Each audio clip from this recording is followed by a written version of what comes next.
લોકમત ન્યૂઝમાં આપનું સ્વાગત છે। સોમતળાવ વિસ્તારમાં એક ફ્લેટની ગેલેરી અચાનક ધરાશાયી થવાની ઘટનાએ ભયનો માહોલ સર્જ્યો છે। આ દુર્ઘટનામાં તેજલ ત્રિવેદી નામની મહિલા ગંભીર રીતે ઇજાગ્રસ્ત બની છે। માથાના ભાગે ગંભીર ઇજાઓ થતાં તેમને તાત્કાલિકમાં દાખલ કરવામાં આવ્યા છે। માહિતી મુજબ લગભગ 30 મકાનોમાંથી 25 મકાનમાં લોકો વસવાટ કરતા હતા। હાલ તમામ રહીશો પોતાના ઘર છોડીને રસ્તા પર રહેવા મજબૂર બન્યા છે। માથેથી છત છીનવાઈ જતા અનેક પરિવારો રઝળી પડ્યા છે અને હવે તેઓ પાસે રહેવા માટે કોઈ વ્યવસ્થા નથી। આ મુશ્કેલીના સમયમાં આસપાસની સોસાયટીના રહીશો મદ્દે આવ્યા છે અને નજીકના મંદિરમાં રહેવા તેમજ ભોજનની વ્યવસ્થા ઊભી કરી છે। સ્થાનિક લોકોનો આક્રોશ છે કે માથેથી છત છીનવાઈ ગઈ, હવે ક્યાં જઈશું, તેમજ તેઓએ તંત્ર પાસે તાત્કાલિક મદદ અને પુનર્વસન માટે માંગ ઉઠાવી।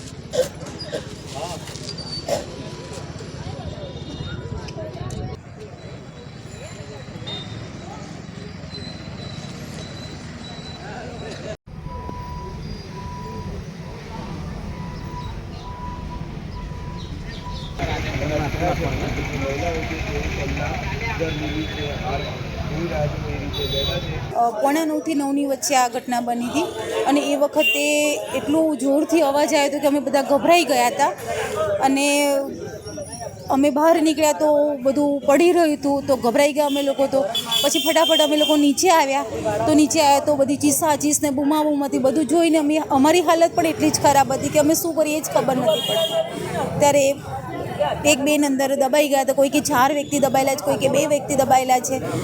એમાં અમે લોકો એટલા ગભરાઈ ગયા હતા ને કે શું થયું એ જ નથી ખબર અમને। કેટલી હાલાકી તંત્ર તરફથી કોઈ મદદ મળવા આવી? કોઈ મદદ મળી નથી અમને।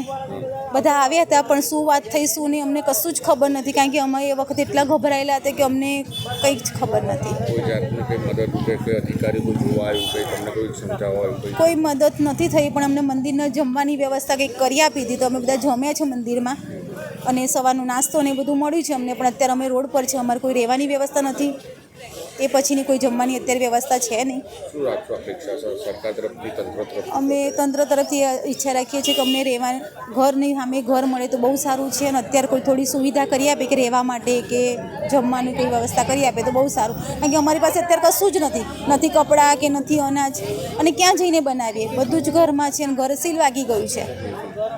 કેટલા જણા અહીંયા રહે છે?